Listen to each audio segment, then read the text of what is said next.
ہر دوسرا تیسرا بندہ یہ پوچھتا ہے کہ صاحب یہ بتائیں کہ یہ اس طرح کمائی کرنا سود ہے یا حلال ہے. کہ میں ایک دکاندار کو پیسے دیتا ہوں 1,00,000 روپیہ مثلا، وہ اپنے کاروبار میں ڈالتا ہے اور ہر مہینے مجھے جو ہے وہ 2,000 3,000 5,000 جس پہ اتفاق ہوتا ہے وہ دے دیتا ہے.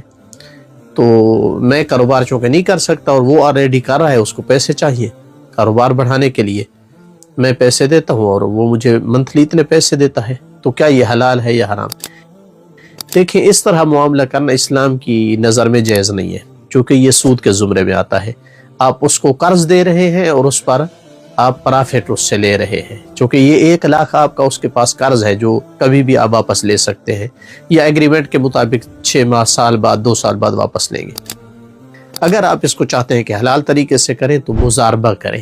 مزاربہ کیا ہوتا ہے کہ کاروبار میں آپ شریک ہوں، اس کے ساتھ جو پرافٹ آئے آپ کے پیسوں کی اخراجات نکالنے کے بعد اس پرافٹ میں نسبت سے شریک ہوں، مثلا 50% نہیں پتہ وہ پرافٹ کتنی آئے، ہو سکتا ہے کہ 10,000 آئے، ہو سکتا ہے 5,000 آئے، ہو سکتا ہے نہ آئے. جتنی آئے گی آپ اس نسبت سے لیں گے جو نسبت آپ لوگوں نے معین کی تھی، اور اگر خسارہ آ جائے تو خسارہ آپ پر ہوگا.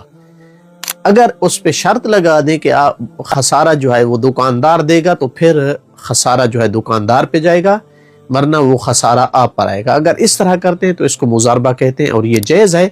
اس طرح معاملہ جائز معاملہ کرنے کے بعد اگر آپ چاہیں ایک دوسرے پر راضی ہو جائیں کہ آپ کی جو پرافٹ ہے وہ ہر مہینے وہ رکھ لے جتنی بھی آئے، اور آپ کہیں کہ میں راضی ہوں، مجھے آپ اس کی جگہ ہر مہینے 2,000 یا 3,000 یا وہ ایک معین کر لیں، وہ آپ کو دیتا رہے. اور اگر کسی مہینے پرافٹ نہ بھی آئے تو آپ مثلا اس کو کہیں کہ آپ مجھے اتنا گفٹ کر دیں. تو اصل معاملہ وہ رہے گا جس کو مزاربہ کہتے ہیں. اس کے بعد چاہیں تو آپ اس طرح ایک دوسرے کے ساتھ رضامندی کر سکتے ہیں.